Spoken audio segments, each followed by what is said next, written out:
Seorang oknum polair atau polisi air diduga kuat sebagai pelaku yang mengirimkan hewan sapi ilegal dari wilayah Pelabuhan Naganae, Desa Paralando, Kabupaten Manggarai, Provinsi Nusa Tenggara Timur, menuju Bima, Provinsi Nusa Tenggara Barat.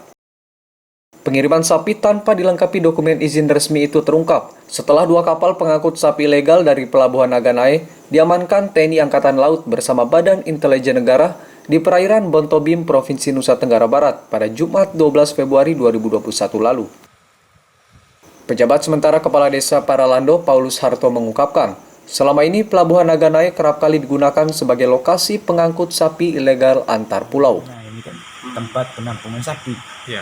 Selama kurang lebih saya menjabat 1,5 tahun, tidak ada pernah lapor ke desa.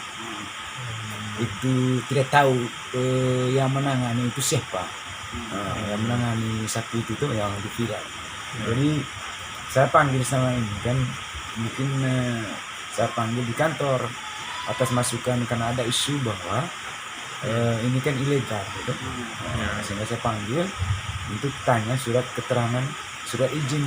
Ternyata di sana hanya surat tempat tampung sapi. Tapi saya tidak tahu bahwa di sini ada jalur tikus untuk ke pelemparan sapi antara pulau. Gitu.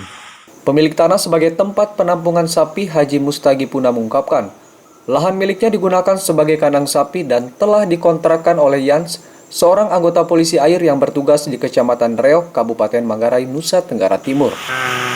Karena panjangnya saya tidak tahu nama anunya, Yan, Pak Yan. Tidak lagi saya, itu batas pagar yang pagar itu. Bukan semuanya, bukan. Pokoknya khusus untuk kampung sementara semua.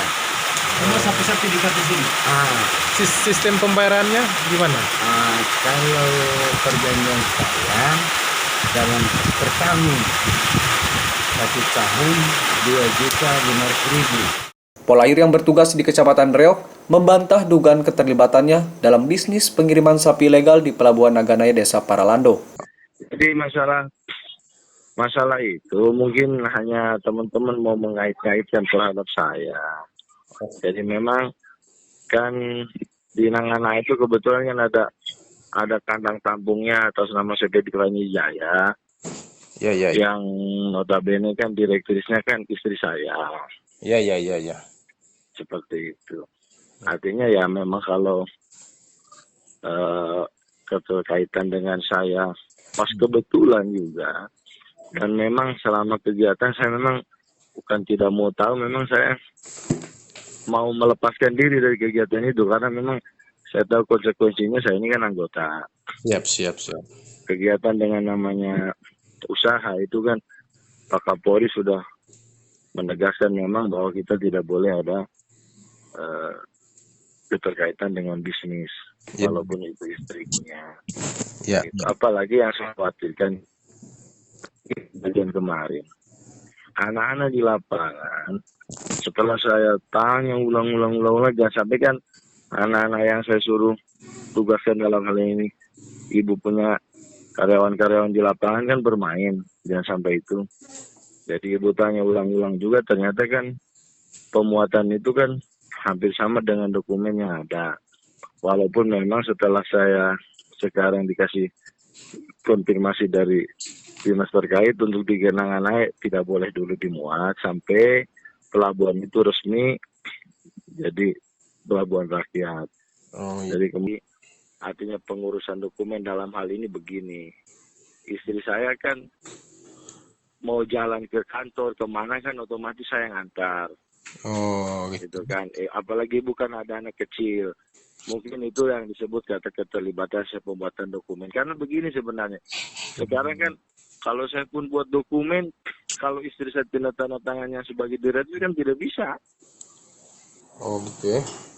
Iya kan? Direkturnya kan nama ibu. Kecuali memang kalau tanpa ibu saya bisa buatkan, ya itu mungkin salah. Ini kan kayak seperti mungkin kayak ada rapat pembagian kuota atau mau datang ajukan permohonan pengiriman, otomatis kan ibu kan tidak mungkin sendiri, saya antar. Yans juga membantah dirinya terlibat dalam pengurusan dokumen izin hingga pengiriman sapi ilegal tersebut. Saat ini, anggota Polair Yans telah memberi klarifikasi kepada pihak Propam Polres Manggarai terkait dugaan keterlibatannya. Ronald Tarsan, kontributor Manggarai, Clemens Funit, AFB TV.